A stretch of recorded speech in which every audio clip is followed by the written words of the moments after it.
ನಮಸ್ಕಾರ, ನ್ಯೂಸ್ 26 ಗೆ ಸ್ವಾಗತ. ಜಾತಿ ನಿಂದನೆ ಮಾಡಿದ ವ್ಯಕ್ತಿಯನ್ನ ಅರೆಸ್ಟ್ ಮಾಡದೆ ನಿರ್ಲಕ್ಷ್ಯ, ಮಹಿಪಾಲ್ ಆರೋಪ.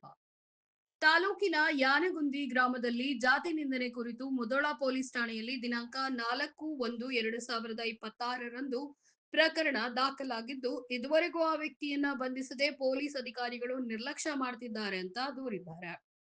ಪ್ರಕಟಣೆ ಹಿನ್ನೆಲೆ ದಿನಾಂಕ 31/12/2025 ಯಾನಗುಂದಿ ಗ್ರಾಮದ ರೆಡ್ಡಿ ಸಮಾಜದ ವ್ಯಕ್ತಿಯಾದ ಮಾಣಿಕ್ ರೆಡ್ಡಿ ತಂದೆ ಜಗನ್ನಾಥ್ ರೆಡ್ಡಿ ಅವರು ತಮ್ಮ ವೈಯಕ್ತಿಕ ಜಗಳದಲ್ಲಿ ಮಾದಿಗ ಸಮಾಜದ ವ್ಯಕ್ತಿಯಾದ ಮಹಿಪಾಲ್ ತಂದೆ ಬಾಲಪ್ಪ ದೊಡ್ಡಮನಿ ಇವರ ಹೆಸರು ಪ್ರಸ್ತಾಪ ಮಾಡಿದ್ದಲ್ಲದೆ ಮಾದಿಗ ಜಾತಿಯ ಬಗ್ಗೆ ಅವಹೇಳನಕಾರಿ ಪದಗಳನ್ನ ಬಳಸಿ ಬೈದು ಜಾತಿ ನಿಂದನೆ ಮಾಡಿದ್ದು, ಸದರಿ ವಿಡಿಯೋ ಸಾಮಾಜಿಕ ಜಾಲತಾಣದಲ್ಲಿ ವೈರಲ್ ಆಗಿರುತ್ತೆ.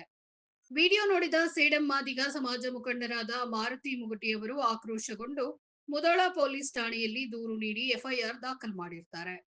ಆದ್ರೆ ಇದುವರೆಗೂ ಪೊಲೀಸ್ ಅಧಿಕಾರಿಗಳು ಆ ವ್ಯಕ್ತಿಯ ವಿರುದ್ಧ ಕ್ರಮ ಕೈಗೊಂಡಿಲ್ಲ. ಇದರಿಂದ ಊರಿನ ಜನರು ಹಣ ಪಡೆದು ವಾಪಸ್ ಆಗಿರಬೇಕು ಎಂಬ ಆರೋಪಗಳನ್ನ ಮಾಡ್ತಿದ್ದಾರೆ ಅಂತ ಮಾದಿಗ ಸಮಾಜದ ಮುಖಂಡ ಮಹಿಪಾಲ್ ದೊಡ್ಡಮನಿಯವರು ಆರೋಪಿಸಿದ್ದಾರೆ. ಸದರಿ ವ್ಯಕ್ತಿಯನ್ನ ಬಂಧಿಸುವಂತೆ ಆಕ್ರೋಶ ವ್ಯಕ್ತಪಡಿಸಿದ್ರು. ಒಂದು ವೇಳೆ ನಿರ್ಲಕ್ಷ್ಯ ಮಾಡಿದಲ್ಲಿ ಕಲಬುರಗಿ ಎಸ್ಪಿ ಆಫೀಸ್ಗೆ ದೂರು ನೀಡಲಾಗುವುದು ಅಂತ ಪತ್ರಿಕಾಗೋಷ್ಠಿಯಲ್ಲಿ ತಿಳಿಸಿದರು. ವರದಿ ಗುಂಡಪ್ಪ ಪೂಜಾರಿ, ನ್ಯೂಸ್ 26 ಕನ್ನಡ, ಸೇಡಂ. ಮಾದಿಗ ಕುಲಬಾಂಧವರಿಗೆ ಮತ್ತು ಸಂಘಟನೆಕಾರರಿಗೆ, ರಾಜಕೀಯ ವ್ಯಕ್ತಿಗಳಿಗೆ ತಿಳಿಯಪಡಿಸುವುದೇನೆಂದರೆ 30/12/2025 ಯಾನಗುಂದಿ ವಾಟ್ಸ್ಆಪ್ ಗ್ರೂಪ್ನಲ್ಲಿ ಮಾದಿಗ ಕುಲಬಾಂಧವರ ಬಗ್ಗೆ ಅವಹೇಳನಕಾರಿ ಹೇಳಿಕೆ ಮತ್ತು ಜಾತಿ ನಿಂದನೆ ವಿಡಿಯೋ ವೈರಲ್ ಆಗುತ್ತೆ ಮತ್ತು ನನ್ನ ವೈಯಕ್ತಿಕವಾಗಿ ಆ ವಿಡಿಯೋ ಶ್ರೀಯುತ ಮಾಣಿಕ್ ರೆಡ್ಡಿ ತಂದೆ ಜಗನ್ನಾಥ್ ರೆಡ್ಡಿ ಹಾಕಿರುತ್ತಾನೆ. ಈ ವಿಡಿಯೋದಲ್ಲಿ ನನ್ನ ಜಾತಿ ಬಗ್ಗೆ, ನನ್ನ ಬಗ್ಗೆ, ನನ್ನ ಕುಟುಂಬದ ಬಗ್ಗೆ ಅವಾಚ್ಯ ಶಬ್ದಗಳಿಂದ ನಿಂದಿಸಿರುತ್ತೇನೆ. ನಿಂದಿಸಿದ ಮೇಲೆ ನಾನು ಸೇಡಂ ತಾಲೂಕಿನ ನನ್ನ ಮುಖಂಡರಿಗೆ ಈ ಬಗ್ಗೆ ತಿಳಿಸಿದ ಮೇಲೆ ಅವರು 4/1/2026 ಆ ವ್ಯಕ್ತಿಯ ಮೇಲೆ ಮುಧೋಳ ಪೊಲೀಸ್ ಸ್ಟೇಷನ್ನಲ್ಲಿ ಎಫ್ಐಆರ್ ದರ್ಜ್ ಮಾಡಿದ್ದಾರೆ. ದರ್ಜ್ ಮಾಡಿ ಸುಮಾರು 10 ದಿವಸ ಆದರೂ ಕೂಡ ಆ ವ್ಯಕ್ತಿಯನ್ನು ಇನ್ನೂ ಬಂಧಿಸಿಲ್ಲ. ಆ ವ್ಯಕ್ತಿ ಎಂತ ವ್ಯಕ್ತಿ ಅಂದ್ರೆ ಸುಮಾರು ವರ್ಷಗಳಿಂದ ಮಾದಿಗರ ಕುಲಬಾಂಧವರ ಮೇಲೆ ಯಾನಗುಂದಿಯಲ್ಲಿ ಅನೇಕ ರೀತಿಯ ಹಲ್ಲೆ, ದೌರ್ಜನ್ಯ ಮತ್ತು ನಮ್ಮ ಮಹಿಳೆಯರ ಮೇಲೆ ದೌರ್ಜನ್ಯ ಕೂಡ ಎಸಗಿರುತ್ತಾನೆ. ಅಂತ ವ್ಯಕ್ತಿಯನ್ನು ಈ ಸಮಾಜವನ್ನು ಉಳಿಸುವ ಕೆಲಸ ಮಾಡ್ತಾ ಇದೆ. ಆದ ಕಾರಣ ಆ ವ್ಯಕ್ತಿಯ ವಿರುದ್ಧ ನಾನು ಧ್ವನಿ ಎತ್ತಿ ನಿಂತು ಯಾನಗುಂದಿಯಲ್ಲಿ ನನ್ನ ಸಮಾಜದ ಬಗ್ಗೆ ಧ್ವನಿ ಎತ್ತೀನಿ. ಆದ ಕಾರಣ ಆ ವ್ಯಕ್ತಿಯನ್ನು ಕೂಡಲೇ ಪೊಲೀಸ್ ಇಲಾಖೆ ಸ್ಪಂದಿಸಿ ಆ ವ್ಯಕ್ತಿಯನ್ನು ಬಂಧಿಸಬೇಕು.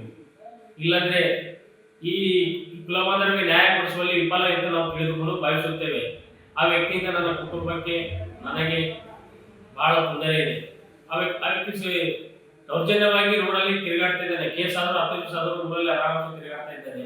ಅಂತ ವ್ಯಕ್ತಿಯನ್ನು ಈ ರಾಜಕೀಯ ವ್ಯಕ್ತಿಗಳು ಮತ್ತು ಈ ಸಮಾಜ ಉಳಿಸುವ ಕೆಲಸ ಮಾಡ್ತಾ ಇದೆ. ಮೊನ್ನೆ ಒಂದು ದೊಡ್ಡ ಸಮಾವೇಶ ಆಯ್ತು ಮಾದಿಗ ಕುಲಬಾಂಧವರಲ್ಲಿ ಸೇಡಂನಲ್ಲಿ. ಇಬ್ಬರು ಮಾಜಿ ಮತ್ತು ಆದಿ ಶಾಸಕರು ಇಬ್ಬರನ್ನು ಮಾದಿಗ ಕುಲಬಾಂಧವರಿಗೆ ಯಾವುದೇ ತೊಂದರೆ ಆಗಲಿ ಅವರ ಬೆನ್ನೆಲುಬಾಗಿ ನಾವು ಧ್ವನಿ ಎತ್ತೀವಿ ಸೇಡಂ ತಾಲೂಕು ಅಂತ ಹೇಳಿದ್ದೀರಿ. ಇವತ್ತು ಒಂದು ಮಾದಿಗ ಕುಲಬಾಂಧವ ವ್ಯಕ್ತಿಗೆ ಯಾನಗುಂದಿಯಲ್ಲಿ ಒಂದು ವ್ಯಕ್ತಿಯಿಂದ ದೌರ್ಜನ್ಯ ಆಗಿದೆ ಮತ್ತು ಎಲ್ಲ ರೀತಿಯಿಂದ ತೊಂದರೆ ಆಗಿದೆ ಅಂದ್ರೆ ಯಾರು ಉಳಿಸುವ ಕೆಲಸ ಮಾಡ್ತಾ ಇಲ್ಲ. ಆದ ಕಾರಣ ತಾವು ಆ ವ್ಯಕ್ತಿಯನ್ನು ಬಂಧಿಸಿ ಸಮಾಜಕ್ಕೆ ನ್ಯಾಯ ಕೊಡಿಸಬೇಕು. ಇಲ್ಲಾಂದ್ರೆ ನಮ್ಮ ಹೋರಾಟ, ಮುಂದಿನ ಹೋರಾಟ ಗುಲ್ಬರ್ಗ ಎಸ್ಪಿ ಆಫೀಸಲ್ಲಿ ಇರುತ್ತೆ. ಆ ವ್ಯಕ್ತಿಯನ್ನು ಕೂಡಲೇ ಬಂಧಿಸಿ ನನ್ನ ನ್ಯಾಯ ಒದಗಿಸಿಕೊಡಬೇಕಾಗಿ ತಮ್ಮಲ್ಲಿ ಕಳಕಳಿ ವಿನಂತಿ.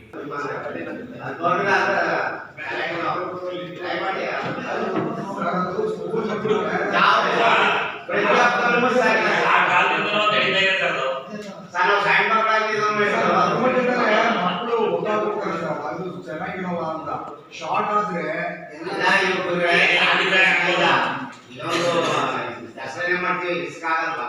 ಅದೇ ರೀತಿ ಅವತ್ತು